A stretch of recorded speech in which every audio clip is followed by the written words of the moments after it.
All right, Shalom. I want to start off first and foremost by giving Call Halayim all Jehovah Bashem Yahushai. Double honors to the apostles and the elders of Great Millstone who feed and nourish us through the spirit and power of Jehovah Bashem Yahushai. Salutations, shalom, and blessings to you, sincere Akim, that are continuing to push this truth in truth and sincerity. All right, this is a quick lesson I want to do. I think it was yesterday. I was trying to look into getting another red letter Bible, which is the Jehovah's Wickedness Bible that has a lot of precepts and things in it. Because I have one, but I wanted a newer one because this one's used, and it got like a little bit of scribbling and stuff through it. But nonetheless, it's a good Bible because it has a lot of precepts and things in it that are actually spot on. As the Apostle Gabar would tell you, that's what triggered me to actually get one. And then a brother, I think the brother Jimas was it Jimas Tempter of Aslakia, I forget exactly what his channel was called. Oh, Rebuke the Tempter. There we go. That brother had posted on somewhere how to get it. You have to put a little certain description in on the internet of search, and then it'll show you how to get it. But I actually got one, and I was trying to get another one. So I was looking on this Jehovah's Witness page to find one. But I couldn't find one. But then I started looking through the page, and then I stumbled across this Bible questions answered, little segment they have, and and then I forget what I clicked on, but I ended up on this what does the Bible say about Christmas? Okay, and when you read through this, because I'm gonna go through this little shit they have on here. But as you read through it, man, they have no scriptures debunking nothing that they're talking about, man. They keep referring back to encyclopedias, and that's what baffles me, because they're supposed to be Bible scholars, so to speak. So why aren't they bringing out scriptures to debunk this shit, man? Okay, it's just madness, man. So I'm gonna go over it, and I'm gonna bring out a couple scriptures to to debunk the shit that they're talking about, rather than referring to encyclopedia. All right. So it reads, what does the Bible say about Christmas? It says the Bible's answer. It says the Bible does not give the date of Yahushai's birth, nor does it say that we should celebrate his death or his birthday, as McClintock and Strong's Encyclopedia states. The observance of Christmas is not of divine appointment, nor is it of New Testament origin. Instead, an examination of the history of Christmas exposes its root in pagan religious rites. The Bible shows that we offend Yahweh if we try to worship him in a way that he does not approve of. Exodus 22 or 32, 5 through 7. Matter of fact, I want to grab that because I didn't even look at that. So let me Exodus 32, 5 through 7, I think it said. I'm gonna read it and see what that's like. It says, Exodus 32 and 5, it says, and when Aaron saw it, he built an altar before it, and Aaron made proclamation and said, tomorrow is a feast to the Lord. And they rose up early on the morrow and offered burnt offerings and brought peace offerings, and the people sat down to eat and to drink, and rose up to play. And the Lord said unto Moses, go, get thee down, for thy people, which thou broughtest out of the land of Egypt, have corrupted themselves. They have turned aside quickly out of the way, which I commanded them, they have made them a molten calf, and have worshipped it, and have sacrificed thereunto, and said, These be thy gods, O Israel, which have brought thee up out of the land of Egypt. Yeah, I mean, which is this scripture is on point, because it illustrates their point, which you can't worship the Heavenly Father in ways that He does not approve, but yet and still they're off, because they wasn't worshiping the Heavenly Father, they was worshiping idols. So it says, instead an examination of history of Christmas exposes its roots in pagan religious rites. The Bible shows that we offend Yahweh if we try to worship Him in a way that He does not approve of. So they brought these scriptures, and these scriptures don't even fit what they're talking about, because those people wasn't worshiping Yahweh, they were worshiping idols. Okay, so they're off right there. Now I want to read this. Okay, it says history of Christmas customs, celebrating Yahushai's birth. The early Christians did not celebrate Yahushai's birth because they considered the celebration of one's birth to be a pagan custom, the World Book Encyclopedia. Now, I'm going to mesh both of these two. The beginning, when I read the beginning where it says it does not give a date of Yahushai's birth, but it actually gives you a time, and the Apostle Gabar went into it. It's called the lambing season, which I'm going to grab right here. It says some infections can be passed from sheep and other animals to humans. If a pregnant woman becomes infected, it can harm her and her unborn baby's health. If you're pregnant or think you might be pregnant, avoid close contact with sheep during the lambing season, which runs from January to April. And the reason why I got this up is because it's giving you a time frame of when the lambing season runs, which is from January to April. Forget all the beginning shit. I just want to get the timeline, from January to April.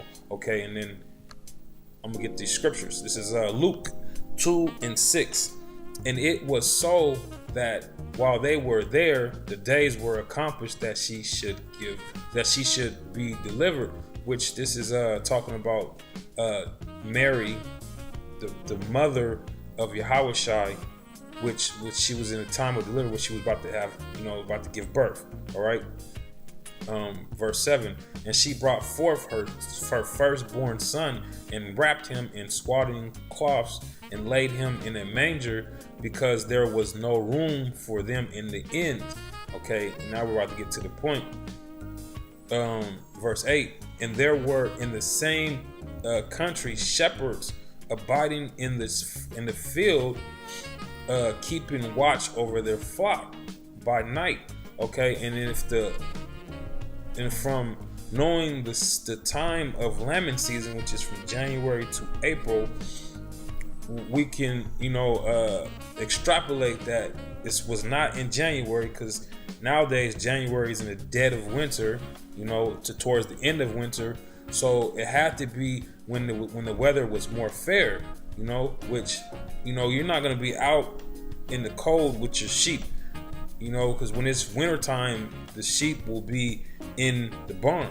All right, so we can extrapolate that it had to have been in the spring. So them saying that it doesn't give a date, it gives a time frame of when Yahushua was born. If he was born in the spring, all right, so that cuts the whole date of Yahushua being born. He's not born in December, man, because that's when Christmas is celebrated. All right, Christmas is in the dead of winter. Yahushua was born in the spring, so that right there alone kills that whole Christmas being Yahushua's birthday. All right, and then it says, all right, the next joint Oh, where it says the early Christians did not celebrate Yahweh's birth because they considered the celebration of anyone's birth to be pagan religion or pagan custom. Okay, now I'm gonna grab this. This is Jeremiah 20:14. Cursed be the day wherein I was born. Let not the day wherein my mother bare me be blessed. Cursed be the men who brought tidings to my father, saying, a man child is born unto thee, making him very glad. All right, so it says, cursed be the day wherein I was born. Why is that, man? Because we're in a condition of hell, man. And hell is not a place where you go to be in purgatory and burn forever. Hell is a physical condition played out on earth, man. That's why it says, cursed be the day wherein I was born, because we were born into this hell, man. We're not in our kingdom, man. We are subject to payments, man. We're slaves in this place, man. So that's what it says, cursed the day I was born, man. And that's why we don't celebrate birthdays, man. Because there's nothing pleasurable about being on this earth right now, man. Nothing, man. Nothing pleasurable. Actually, Salaki, let me rephrase that. There is things pleasurable, which is the brotherhood, and which is, the body that is in Yahweh B'Shem Yahushai, man. That's the only pleasure that we find, man. That and wine and such things. But this flesh is not pleasurable unless you're tapping towards the spirit. You know what I'm saying? Okay, but yeah, man. That's why it's cursed be the day that we was born. All right. So, getting back to this, it's saying it's pagan customs. No, it's it's the customs of Israel not to celebrate your birth because we're in fucking hell. All right, and let's go to the next little piece. It says December 25th. There is no proof that Yahweh was born on that day. Christian leaders likely chose this day to coincide with pagan festivals held on or around the winter solstice, and which that is true because Salakia, a couple years back, I did some research on Saturnalia and the Halloween and all that, and a lot of those holidays, folly days, I call them, because the true holy days are days of commemoration for Yahweh, dealing with us and doing such things like Purim, and you got the Passover, you have Feast of Tabernacles, Feast of First Fruits. Those are holy days that are staples of Israel, man. Days that the Heavenly Father set as being separate from every other day. All right, but these days were put into the so-called Christians' calendar of worship because the Pope, the Vatican, they wanted to seduce or for lack of a better word, seduce pagan people to come into their religion because these were pagan holidays. So by introducing them into their religion, it made it easier for the pagans to transition into being a Christian because they can keep celebrating those days. All right, and I'm going on the next one: gift giving, feasting, partying. The Encyclopedia Americana says Saturnalia, a Roman feast celebrated in mid-December, provided the motto for many of the merry-making customs of Christmas. From this celebration, for example, we derived the elaborate feasting, the giving of gifts, and the burning of candles. The Encyclopedia Britannica notes that all work and business were suspended during Saturnalia. Okay, so that brings me to these next couple of scriptures. This is Ecclesiastes 7:2. It is better to go to the house of mourning than to go to the house of feasting, for this is the end of all men, and the living will lay it to his heart. I mean, that's plain as day, man. You know, in these folly days, which is November to December, you have Thanksgiving, you have Christmas, you have New Year's. All of those are folly days, man. They call it the holiday spirit or whatever the fuck they call it, that they want to get and tap into. You know, when everybody's giving and merry and all this shit. Nah, man, it's better to go to the house of mourning, man. Because, hey, man, like I said, man, we're in hell, man. We're in hell, man. We are in hell. And the only days that we supposed to be in somewhat in a festive mode is when it's a holy day, man. Prescribed by Jehovah B'Shem Yahushai. Okay? And got one more. This is Ecclesiastes 7:4. The heart of the wise is in the house of mourning, but the heart of fools is in the house of mirth. Which, you know, everybody that celebrates these folly days are fools. Okay? Because they are not holy days, they're folly days, man. They are not sacred days, man. They are days that were put in play to get the pagan people to come into their phony ass Christianity. All right. Okay. And these next ones, I got a couple scriptures for them, but you know, I'm gonna just read through all these. It says Christmas lights. According to the Encyclopedia of Religion, the Europeans decorate their houses with lights and evergreens of all kinds to celebrate the winter solstice and to combat evil spirits. Mistletoe, holly. The Druids ascribed magical properties to the mistletoe in particular. The evergreen holly was worshipped as a promise of the sun's return. It's the Encyclopedia Americana. Christmas tree. Tree worship, common among the pagan Europeans, survived after their conversion to Christianity. One of the ways in which tree worship survived is in the custom of placing a Yule tree at an entrance or inside the house in mid-winter holidays. Folly days, okay? Encyclopedia Britannica. So you see how they keep referring to this encyclopedia bullshit. All right, now this is the true origins of Christmas, man. The Christmas tree, so to speak. This is Jeremiah 10:2. Thus saith the Lord, learn not the way of the heathen, and be not dismayed at the signs of heaven, for the heathen are dismayed at them. For the customs of the people are vain, which is empty.